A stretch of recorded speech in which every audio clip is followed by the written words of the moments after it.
Day by day, week by week, you go about your everyday lives and never once stop to think about the science behind it all.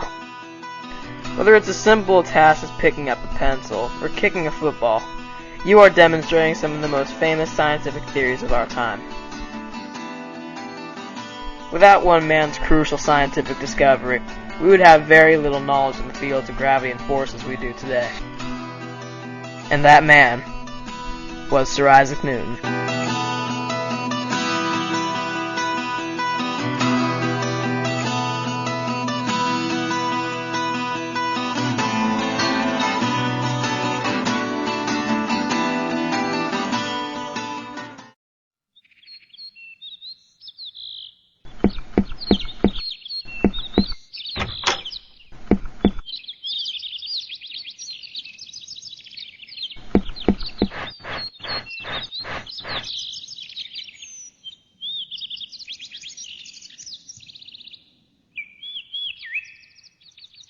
Newton was walking in his garden one day when he noticed an apple fall off a nearby tree.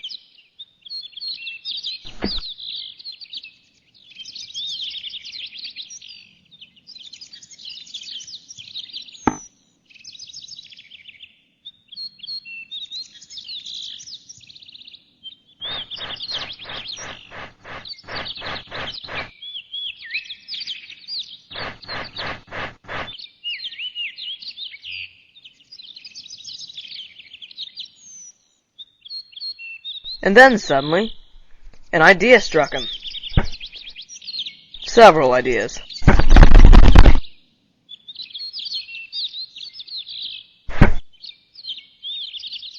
Newton spent many years exploring physics and creating new laws, which we will be experimenting with today. This is Andy, and this is Ben. They will be our test subjects for today.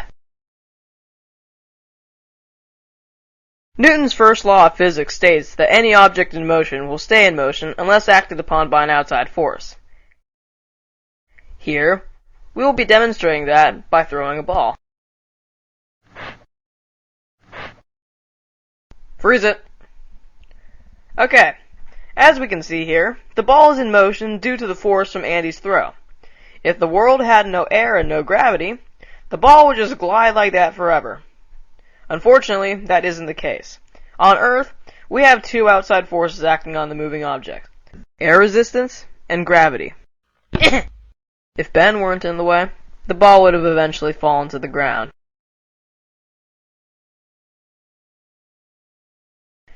Newton's second law said that the net force is equal to the overall mass of an object multiplied by its acceleration, that the acceleration of the object is equal to the net force acting on it divided by the object's mass.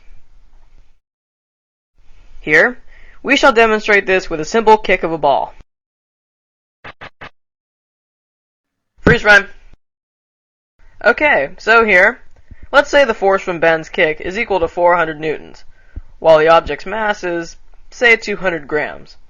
If we apply Newton's second law of physics, we can conclude that the acceleration of the ball is 2 meters per second squared.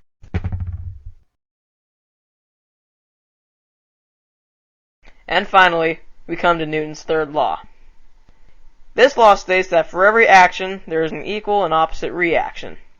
By that, whenever an object exerts a force on another object, the second object exerts an equal and opposite force back on the original object.